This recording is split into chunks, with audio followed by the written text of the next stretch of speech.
नमस्कार, न्यूज 18 मध्य प्रदेश छत्तीसगढ़ देख रहे हैं आप और बुलेटिन की शुरुआत बड़ी खबर के साथ करेंगे। बड़ी खबर जसपुर से जुड़ी हुई। जसपुर कांड में आपको बता दें कि जसपुर के पत्थल गांव की घटना को सियासत अब इस पर शुरू हो गई है। इस घटना पर बीजेपी के बंद और मुआवजे की मांग को लेकर गृह मंत्री ताम्रध्वज साहू ने बड़ा बयान दिया। उन्होंने बीजेपी पर पलटवार करते हुए कहा कि घटना में शामिल गाड़ी मध्य प्रदेश की है और उड़ीसा से गांजा लाया जा रहा था।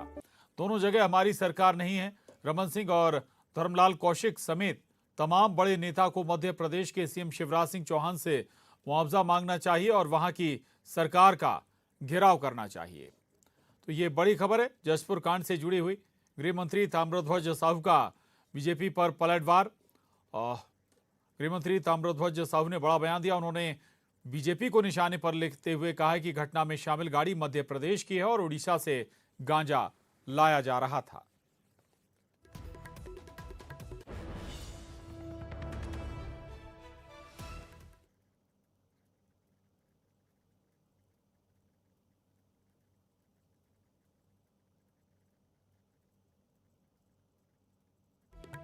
जसपुर की घटना को लेकर गृह मंत्री ताम्रध्वज साहू हमारे साथ मौजूद हैं, उनसे बात करते हैं। सर, इस पूरी घटनाक्रम को लेकर अब तक की क्या क्या कार्रवाई की गई और आगे किस तरह की कार्रवाई होगी और क्या सामने? कल जैसे ही घटना हुआ, मैंने वहाँ के एसपी और कलेक्टर से बात किया। घटना स्थल पर तत्काल वो पहुँच चुके थे और प्रारंभिक तौर पर जो जानकारी कल उन्होंने दी, एक व्यक्ति स्पॉट में अग्रवाल 21 साल का ख़त्म हो गया था और बाकी लोग जो घायल हुए थे। तो पहला 2 काम किया गया। एक तो गाड़ी को पकड़ा, गाड़ी के जो अभियुक्त थे गाड़ी में दोनों, उसको पकड़ के थाने लाया गया और घायलों को इलाज के लिए भेजा गया। प्रारंभिक काम ये था और उसके बाद इधर अब जांच की प्रक्रिया जारी रहेगी। मूल बात कल था कि घायलों को जान बचाना, तो कल ये काम किया गया था। अब इधर जो चक्का जाम घेराव करना तो साजिशी प्रतीत होता है, क्योंकि असली चीज को वो नकार के हमारे ऊपर आरोप लगा रहे हैं, जबकि दुनिया जान रही है। उसमें स्पष्ट आ गया कि सिंगरौली की गाड़ी है, दोनों अभियुक्त वहीं के हैं। गाड़ी के मालिक को लाने के लिए पुलिस टीम रवाना कर दी गई है। तो स्पष्ट है इसमें हमारी सरकार ने तत्काल कार्यवाही की है। 1 करोड़ की मांग कर रहे हैं सर। अब कह रही है बीजेपी के 1 करोड़ मांग दिया जाए। धर्मलाल कौशिक ने 55 लाख, आज राजेश मर्द का बयान है 1 करोड़ रुपए दिए जाए। वो जितना ज्यादा मांगे शिवराज सिंह से मांगे, वही तो मैं कह रहा हूँ ना। योगी ने कुछ नहीं किया, भूपेश बघेल जी ने जाके दिया।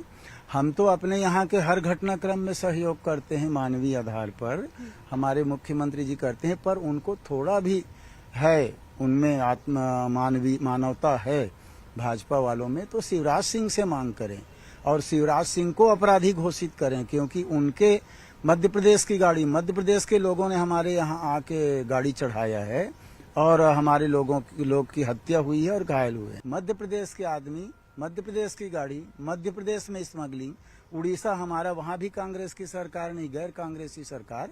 तो ये सरकार जब से बनी है, माननीय मुख्यमंत्री भूपेश बघेल जी ने जो काम किया है, भाजपा वालों को कुछ मिला नहीं है अब तक।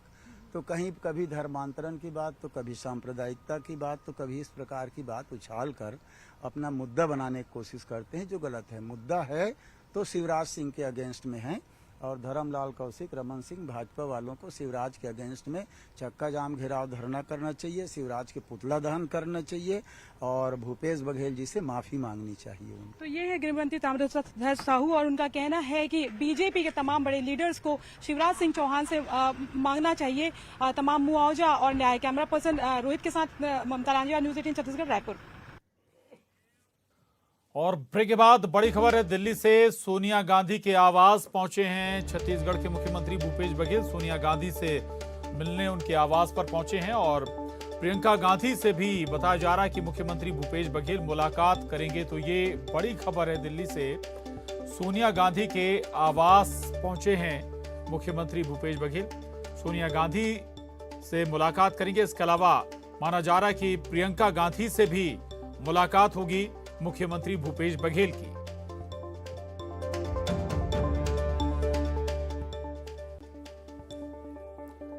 आगे बढ़ेंगे। नेटवर्क 18 और फेडरल बैंक की जागरूकता मुहिम संजीवनी शॉर्ट ऑफ लाइफ देश भर में टीकाकरण को लेकर जागरूकता फैलाने में जुटी है। इस मुहिम का मकसद देश के उन 5 जिलों में लोगों को जागरूक करना है जहां कोरोना का सबसे ज्यादा असर देखने को मिला है। संजीवनी की 5 गाड़ियां 562 गांव तक पहुंच चुकी हैं और हमारी टीम ने अब तक 1.9 लाख लोगों को टीकाकरण के फायदे और अहमियत को लेकर जागरूक किया है। खास बात यह भी है कि ये मुहिम अमृतसर में हमारे फ्रंट लाइन वर्कर्स की मदद के लिए भी आगे आई है। रिपोर्ट देखिए।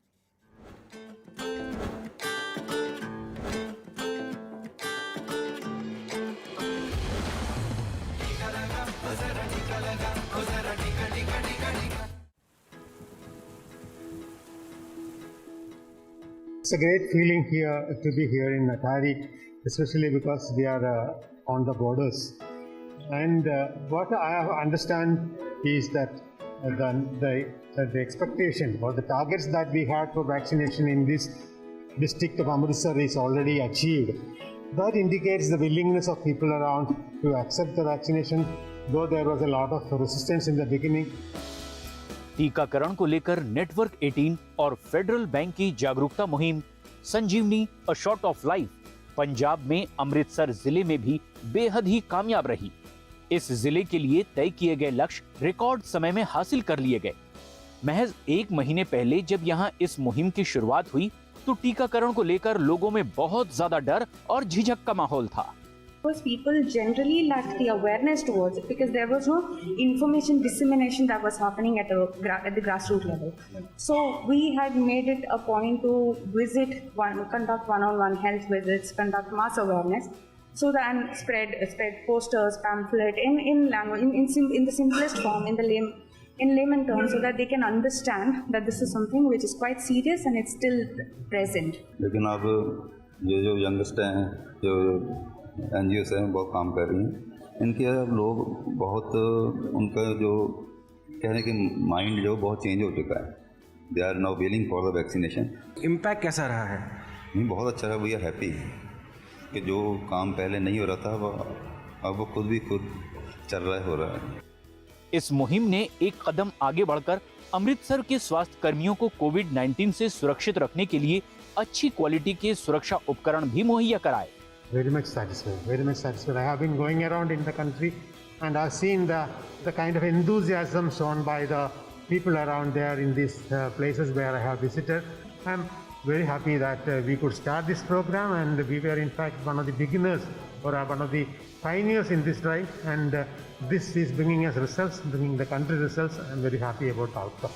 हमने टीका लगाया, आपने लगाया क्या?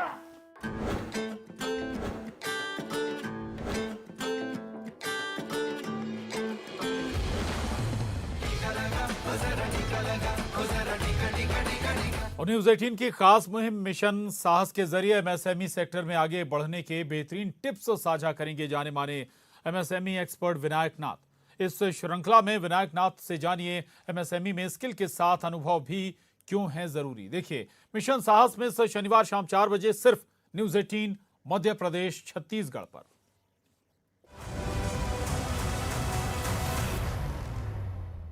MSME के अंदर जो सबसे बड़ा चैलेंज आज हम देख रहे हैं मैन पावर का, वो होता है स्किल्ड नहीं, अंडर एम्प्लॉयमेंट का।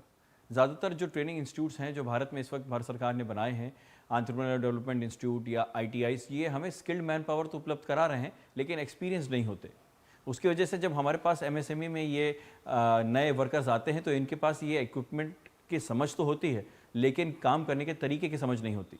जिस तरह से हम देख रहे हैं आज 3 सालों से होते हुए काम, सबसे बड़ा चैलेंज जो हमारे पास आ रहा है वो है काम को उस तरह से उपयोगिता बढ़ा सकें हमारे एम्प्लॉयज़ कि हमारे पास कॉस्ट बेनिफिट एनालिसिस में हमारे पास बेनिफिट मिले उनको नया हायर करने से। मैं ये समझता हूँ कि अगर MSME में एजुकेशन इंस्टीट्यूशंस के साथ इसका जुड़ाव कर दिया जाए, जिसमें पहले साल से ही बच्चे को नौकरी उपलब्ध करा दी जाए, तो उससे बच्चे का भी करियर बढ़िया हो जाएगा। वो 6 महीने नौकरी करे और 6 महीने काम करे। ऐसे प्रोग्राम विदेशों में कई जगह चलते हैं। हम भारत में उसका दूसरा तरीका बना सकते हैं कि सुबह आप काम पढ़ें और शाम को आके आप फैक्ट्री में या MSME प्लांट के अंदर या हमारे साथ ऑफिसेज में काम करें। जो चीज़ें आपको क्लासरूम में पढ़ाई जाएँ वो हमारे एजुकेशन सिस्टम की उस तरह की हों जो हमें ऑफिस के अंदर काम की या फैक्ट्री के अंदर काम की ज़रूरतें भी हों। उससे क्या होगा कि 3 साल के लिए हमारे पास गारंटीड एम्प्लॉयमेंट भी आ जाएगा उसका, और साथ साथ में उस बच्चे को एक एजुकेशन में फाइनेंशियल सपोर्ट भी मिलेगा जो उसकी सैलरी के माध्यम से उसको मिलेगी। इसके अलावा स्किल डेवलपमेंट में हम एक चीज़ और ये देख रहे हैं कि हमको जितने ये प्रोग्राम भारत सरकार के चल रहे हैं, जैसे स्टार प्रोग्राम और इस तरह के प्रोग्राम्स, इनके साथ भी कनेक्ट करना ही चाहिए और अपने आप एम्प्लॉयज़ को सिलेक्शन के लिए एचआर की टीम्स को इनके साथ लगातार लिएज़ॉन करना चाहिए, जिससे कि हमारे पास स्किल्ड मैन पावर का एक पूल रिसोर्स बना रहे और हम लगातार इस पे अपने आप को कभी चैलेंज भी ना पाएं।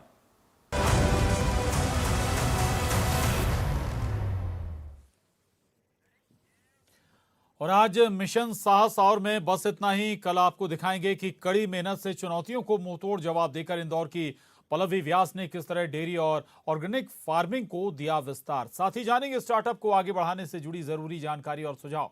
देखना ना भूलिएगा मिशन साहस और सिर्फ न्यूज़ 18 मध्य प्रदेश छत्तीसगढ़ पर। और अब आखिर में देखिए हेडलाइंस।